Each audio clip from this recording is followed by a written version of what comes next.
I want the best for you, bro. And I seriously mean that. To begin the video, I just wanted to say that people nowadays are doing way worse than they were doing 100 years ago. So basically, we are regressing in every realm of human life. So whether that be our fitness or our health, or our values or our traditions, or even our environment. And the ironic thing is that the only thing that got better was technology, which brought comfort, and with that making our problems even worse than they were before. Technology made us comfortable living lives that are less fulfilling than we all deserve them to be.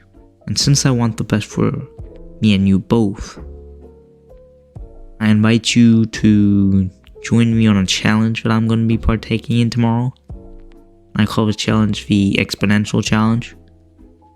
I will talk about that more tomorrow in detail in my next video.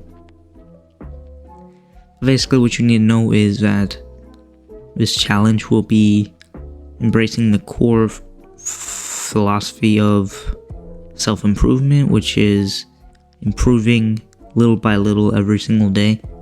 But more on that on my next video. Anyways, for this video, I just wanted to make this really short.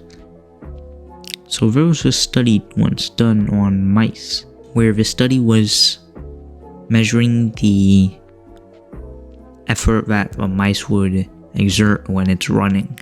So they placed the mice in an environment where there was the smell of cheese coming from in front of them.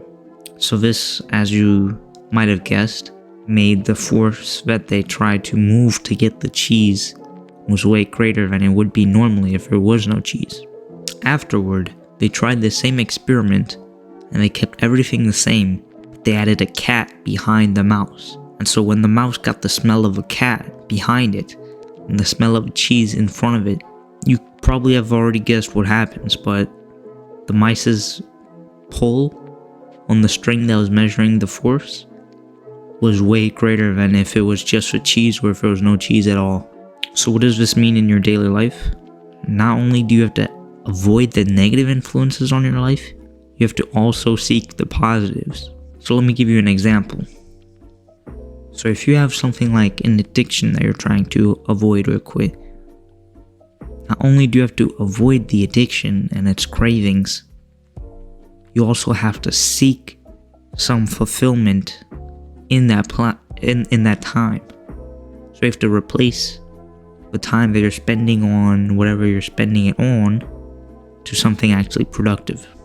And in this example, I think you might already know, but the cat is basically a distraction, the things that you don't need, the things you're trying to avoid. And the cheese is basically the things that you want in life.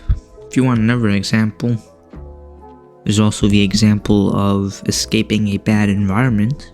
So for example, if you were with a toxic group of friends and you wanted to somehow leave that's the cat in this example. You're trying to run away from this cat. Well, run away from it, but like, not only would you run away from the cat, you would also try to find new, not toxic people to hang out with.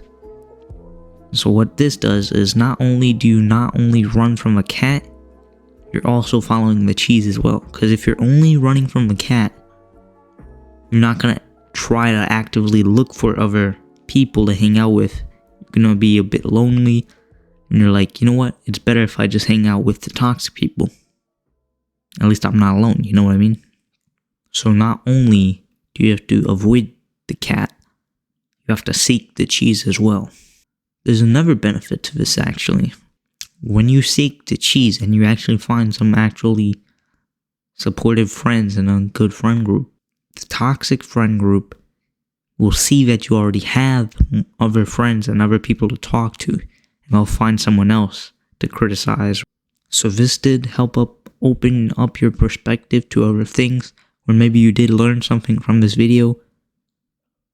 Make sure you like the video and possibly subscribe if you like the channel.